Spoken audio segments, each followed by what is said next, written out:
Apa yang bisa diharapkan dari seorang bocah magang politik yang menjadi wakil presiden jika awal kemunculannya saja lahir dari cacat konstitusi?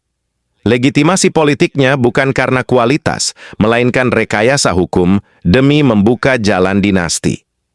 Dari titik ini saja, bangsa sedang dipaksa menerima presiden berbahaya.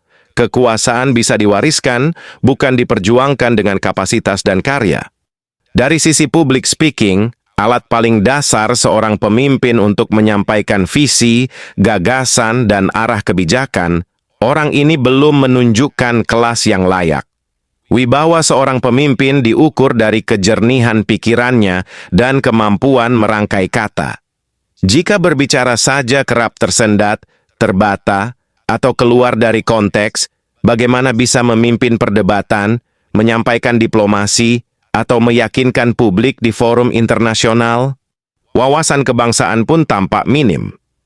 Politik bukan sekadar duduk di kursi kekuasaan, tetapi kemampuan membaca peta global, memahami geopolitik, ekonomi, hukum, serta dinamika sosial. Orang ini tidak menunjukkan kedalaman itu.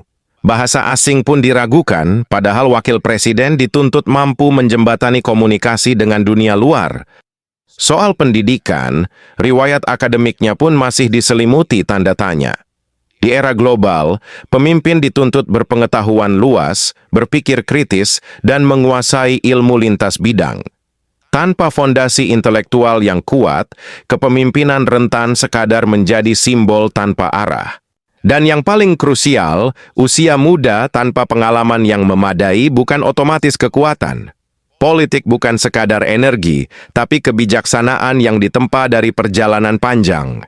Jika masih dangkal dalam pengalaman, yang muncul adalah kegamangan, ketergantungan, dan pada akhirnya sekadar menjadi bayangan dari kekuatan di belakangnya.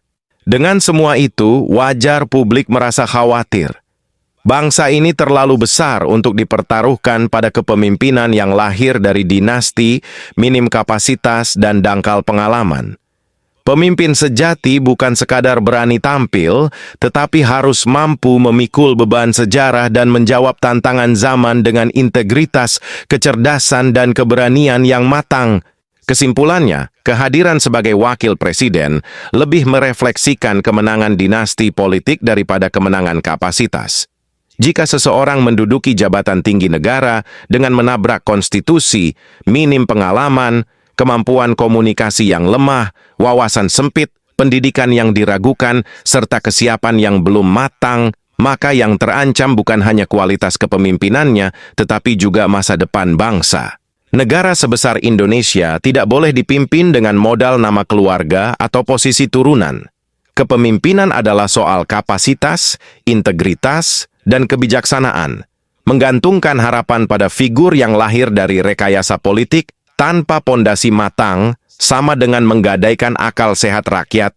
Dengan logika sederhana, jika seorang dokter tidak cukup pengalaman, kita ragu menitipkan nyawa padanya.